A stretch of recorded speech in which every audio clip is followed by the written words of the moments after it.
Hello, everybody. Welcome to Late Night Football. Welcome to our match reaction show. It's finished.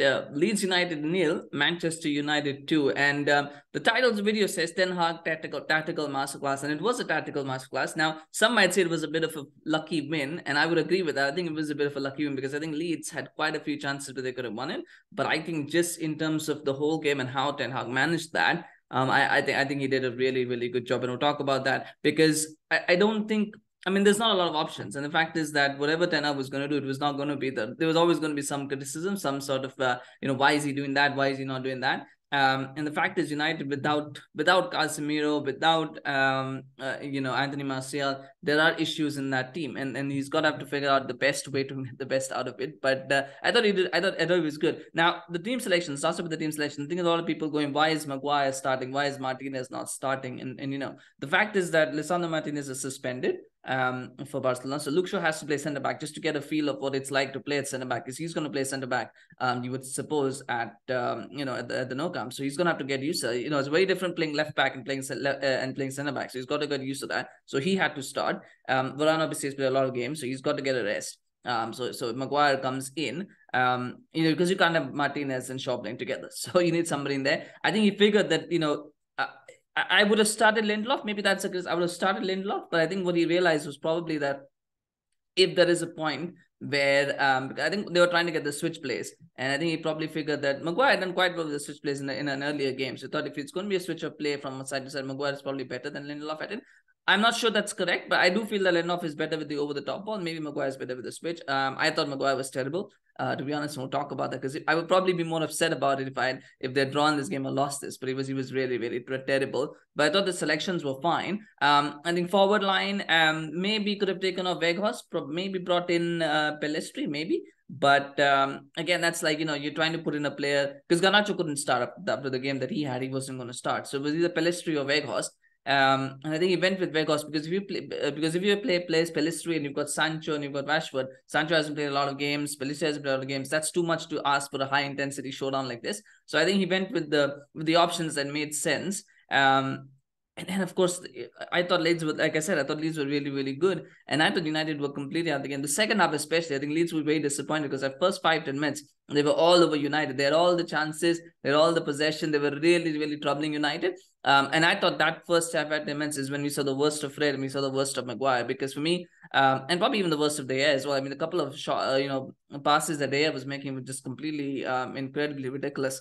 The kind of chances they were giving away. I think it showed the limitations of these players. I think it showed why Maguire can't really be a proper, like, he's not even a great centre back. Forget world class. He's not a great centre back. He's a decent centre back. And the reason for that is because you could see it. He had there's so many times the players were like, give me a pass, and he just had to take so long to pass it. There was times when Sabitzer asked for a pass and he got it like maybe 5 seconds later. And then we would say, like, what am I supposed to do? I'm just passing it back to you because I have nothing to do with it. And then that was a problem. And I think the credit to Ten Hag, he identified it. He identified that there were issues happening, particularly in the back and then in the front. Because at the front as well, I mean, Weghorst, I thought, had a very poor game in the first half as a striker because every time the ball was left him, he couldn't hold it. He wasn't able to do anything with it. They weren't able to get him in the game. For whatever reason, I don't know what it is with Weghorst, but there's just something as a striker that was missing from his game. Sancho was anonymous, which I think makes sense because he's playing on the right wing. There was no service to him because Dalot was struggling as well. And Sabitzer and Fred were kind of struggling as well. I mean, Rashford they had a pretty much anonymous game on the left wing as well, so I don't think you can blame either of them too much.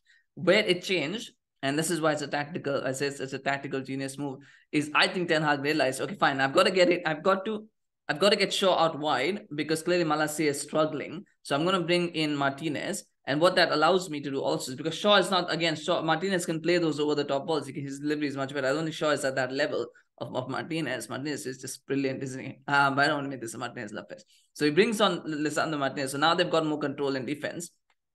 And then because I think Shaw sometimes feels a little bit tied to Maguire, whereas I think Martinez is like, I'm not, you're Maguire, I'm Martinez, I'm just gonna, I'm gonna do what I'm gonna do, and you got to figure out what you're gonna do. And I like Martinez in that way. I just felt like he had that air about him, like, this is what I'm gonna do, and I will do my best to support you, but I'm not gonna hold your hand. Whereas I think Shaw was more like, yeah, I'll hold your hand if you need to. So that changed, and then I think putting Shaw on the left back again, Shaw putting left back was good because I think Malacia was not having a good game at left back anyway. So Shaw gets into his more favored position. Martinez brings in that delivery and probably that little bit of a higher line that they need.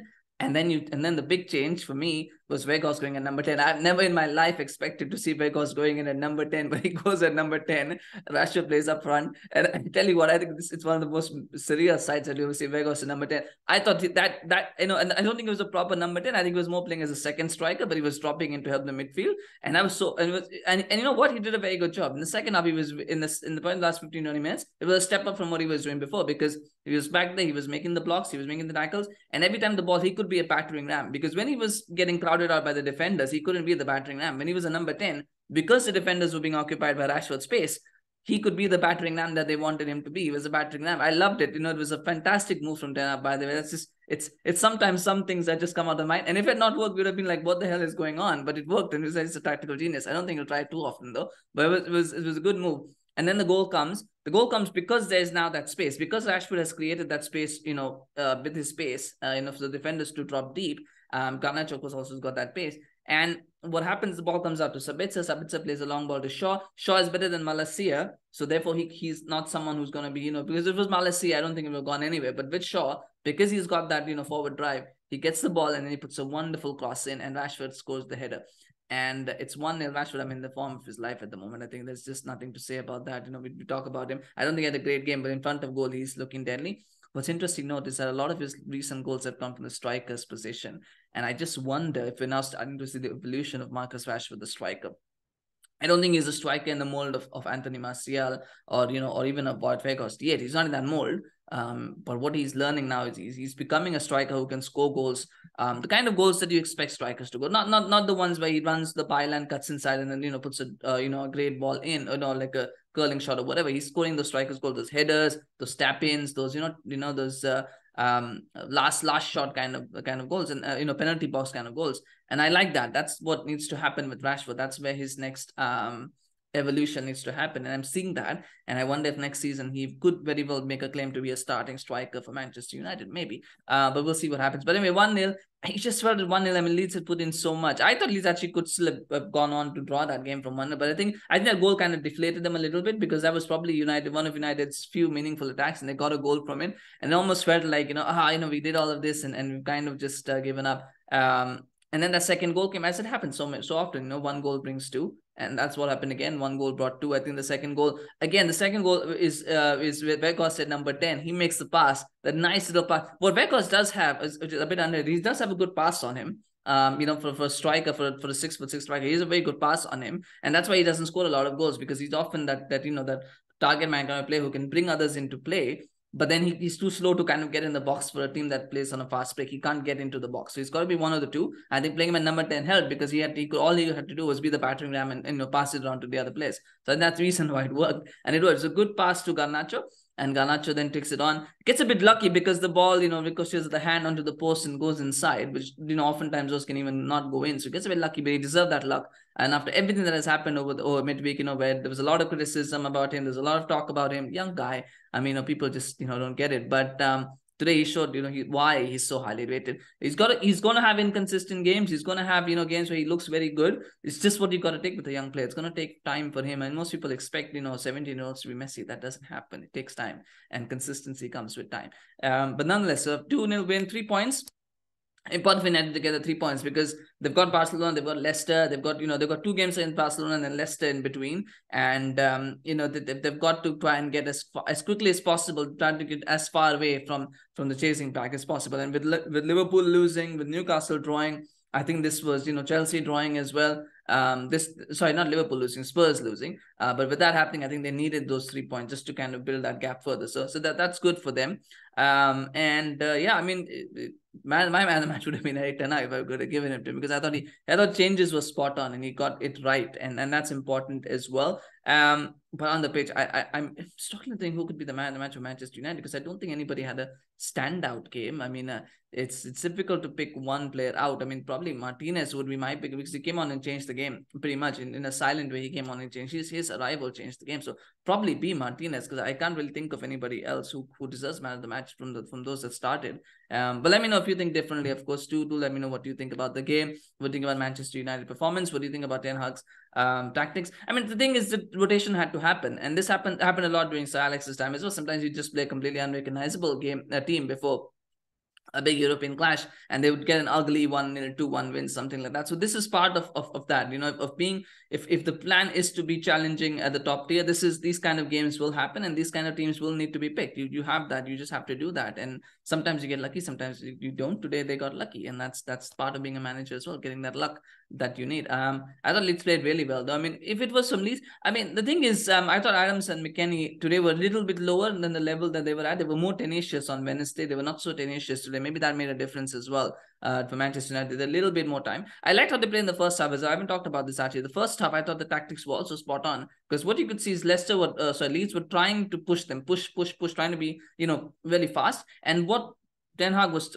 probably, the instruction was just keep it calm, just keep it that slow. We don't need to panic. We don't need to match their intensity, because we can't. I mean, United could not have matched Leeds' intensity for 90 minutes. That was never going to happen. What you wanted to do is you wanted to calm yourself down, play slow, so that as the game gets in the later stages, they will have still have the energy and the quality to beat Leeds. And so that was the idea. And I thought that, I mean, it was a risky strategy, and it would not have worked if one of the chances had been taken. But then you make your own luck as a manager. You've got to have those plans. I think if they tried to go toe-to-toe with Leeds in terms of intensity, they would have lost that game 2-0, 3-0 quite easily, even before the subs came on, because Leeds were just all over United, even with the way that they were playing. So imagine they were trying to leave gaps open, spaces open. They couldn't do that. So I like that strategy. It's a difficult one to execute. It's very risky, but sometimes you have to do that as well. So I like the first half as well. Let's not forget the first half. I think that was a very good one, especially after what happened in the last game, where they surrendered the initiative too early, and they didn't want to do that this time, which I thought is something that he learns from. The second half, of course, was different, where the players were making a lot of individual mistakes. Some of it was unforced as well. I don't think it was just the Leeds press. Some of it was just casual. There's probably some tiredness as well. So things that I will need to be cut out. But then again, I don't expect to see Maguire starting a lot of games. I don't expect to see Fred starting a lot of games once Casemiro returns from suspension. As long as there are no injuries, I don't see these two as starting players anyway. So I think it will be okay. But it just shows the lack of depth, doesn't it? And that's why I'm still not certain if United will finish top 4 for sure. But anyway, let me know what you think. We'll smash a like on the video if you enjoyed it. Do subscribe to our channel on YouTube, follow us on Facebook and Twitter and Instagram if you like what we're producing. We do appreciate your support, of course, and always look forward to that. We have a couple more match reactions coming today, so do stay tuned. Take care, and we'll see you again soon. Bye-bye.